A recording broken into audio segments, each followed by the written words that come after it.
Assalamualaikum warahmatullahi wabarakatuh. Perkenalkan, nama saya Raihan Fakhrudiansyah, NIM 20101045 dari kelas S1 TT08B. Cita-cita saya menjadi seorang pengusaha yang sukses. Ya, jadi di sini kita akan membahas tentang modul pertama, yaitu tentang variabel dan tipe data. Nah, sebelum membahas semuanya, kita harus mengerti dulu apa itu pengertian dari variabel dan tipe data. Yang pertama yaitu variabel. Apa itu variabel? Nah, di sini itu variabel adalah objek yang nilainya dapat berubah-ubah dalam sebuah program. Pada saat sebuah variabel dideklarasikan, program memesan dengan tempat tertentu dengan ukuran tertentu juga sesuai dengan tipe datanya pada memori untuk menyimpan nilai dari variabel tersebut. Seorang programmer dapat memberikan nama pada sebuah variabel untuk mempermudah pemanggilan variabel tersebut di dalam program. Oleh karena itu, pada saat mendeklarasikan sebuah variabel, programmer harus menentukan nama variabel dan tipe data dari variabel tersebut. Jadi, misalnya kita mau membuat variabel A. Nah, jadi di variabel A itu harus memiliki sebuah tipe data. Contohnya tipe data integer ataupun tipe data string, nanti akan kita bahas. Nah, selanjutnya membahas tipe data. Apa itu tipe data? Tipe data adalah klasifikasi variabel untuk menentukan bentuk jenis data yang akan disimpan dalam memori dan jenis operasi apa yang dapat dilakukan oleh variabel tersebut. Nah, selanjutnya ada beberapa macam jenis-jenis tipe data. Yang pertama ada tipe data integer, di mana tipe data integer ini untuk menyimpan angka bilangan bulat. Contohnya seperti 5, 7, atau 48.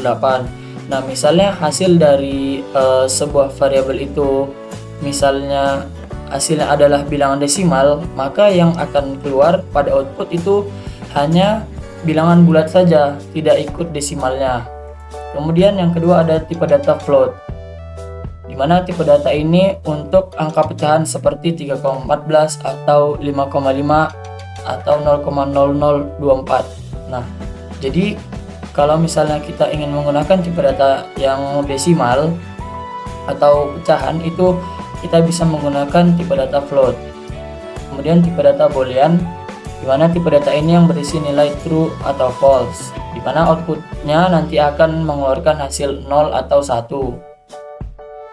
Kemudian yang keempat ada tipe data char, di mana tipe data untuk satu karakter seperti A, Z, atau B. Nah, di sini yang membedakan char dengan string itu adalah penggunaannya. Kalau penggunaan char itu hanya untuk satu karakter atau satu huruf, seperti A, Z, atau B, dan lain-lain.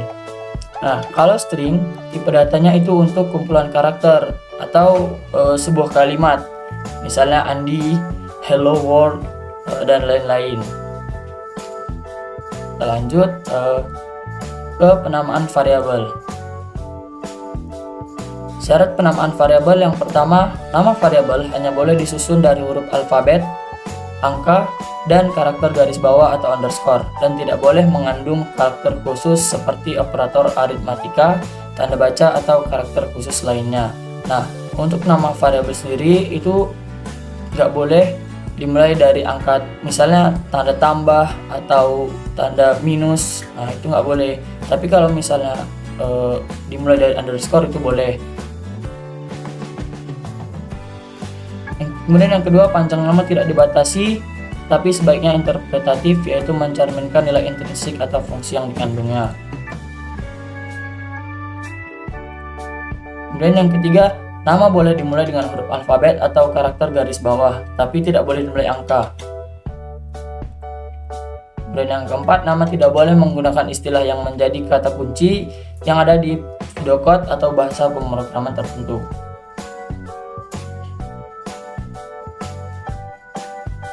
Nah, ini berikut contoh penamaan yang benar dan yang salah. Nah, jadi di sini yang salah itu dimulai dari angka. Seharusnya yang benar itu nggak boleh dimulai dari angka. Jadi kita ubah saja menjadi huruf alfabet. Kemudian di sini tidak boleh menggunakan tanda penghubung, sebaiknya lebih baik digabung saja. Nah, kemudian tidak boleh menggunakan spasi juga, harus menggunakan underscore. Kemudian ini boleh dimulai dari underscore. Nah, penjelasan flowchart dari yang saya buat yaitu pertama yaitu mulai, kemudian kita menentukan tipe data dan variabelnya. Di sini variabel yang saya gunakan adalah panjang, lebar, tinggi, luas, dan luas permukaan. Sebelumnya flowchart yang saya gunakan adalah untuk menentukan luas permukaan dari balok. Kemudian setelah menentukan variabel, tipe data yang digunakan dari kelima variabel ini adalah integer, karena nantinya akan kita gunakan bilangan bulat. Kemudian di sini itu kita masuk ke bagian input, dimana inputnya yaitu kita akan memasukkan panjang, kemudian kita masukkan lebar, dan kemudian yang terakhir kita masukkan tingginya berapa. Kemudian setelah menginput, kita masukkan proses dari program tersebut. Jadi kita masukkan rumusnya sesuai dengan rumus balok, yaitu 2 kali panjang kali lebar ditambah panjang kali tinggi dan ditambah lebar kali tinggi. Kemudian setelah proses ini dijalankan, kemudian kita akan mencetak si luas permukaan yang berisikan proses 2 kali panjang kali lebar tambah panjang kali tinggi ditambah lebar kali tinggi. Nah, kemudian setelah dicetak, maka program akan selesai. Oke, kita lanjut ke pembuatan program. Jadi yang pertama di sini saya sudah mengcompile filenya sebagai file C++. Kemudian kita buat validernya yaitu include iostream.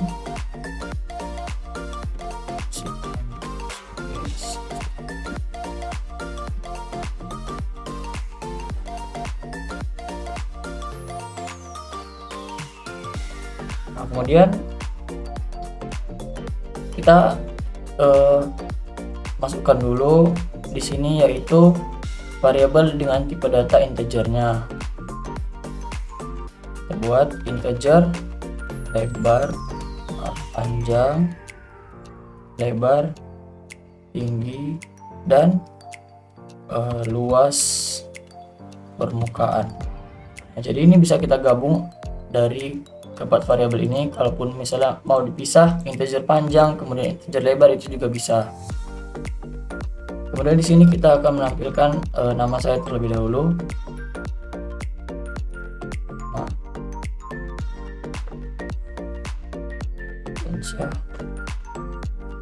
kemudian NIM 101045. Kemudian kelas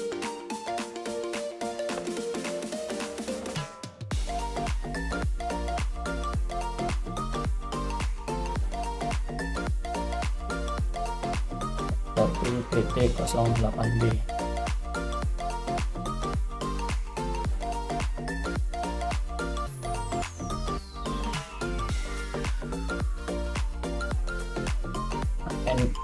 Line ini berfungsi untuk memberikan garis yang baru.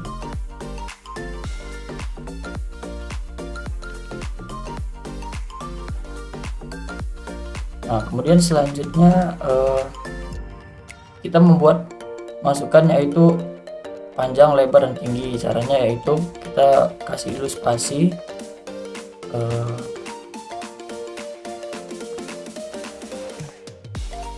menentukan luas permukaan balok.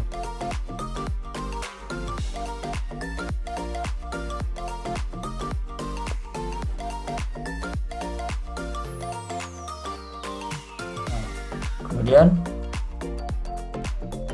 kita kasih baris yang baru.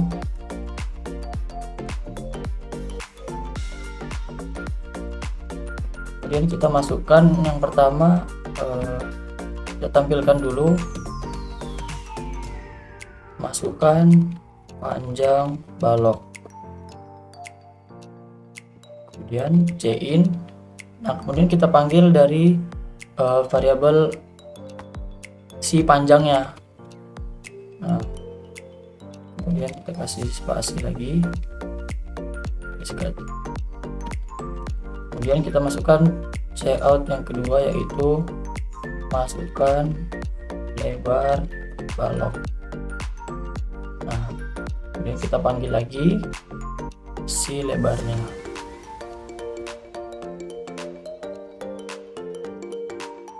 Ini kita yang ketiga, yaitu masukkan tingginya. Nah, cara yang sama, masukkan tinggi balok.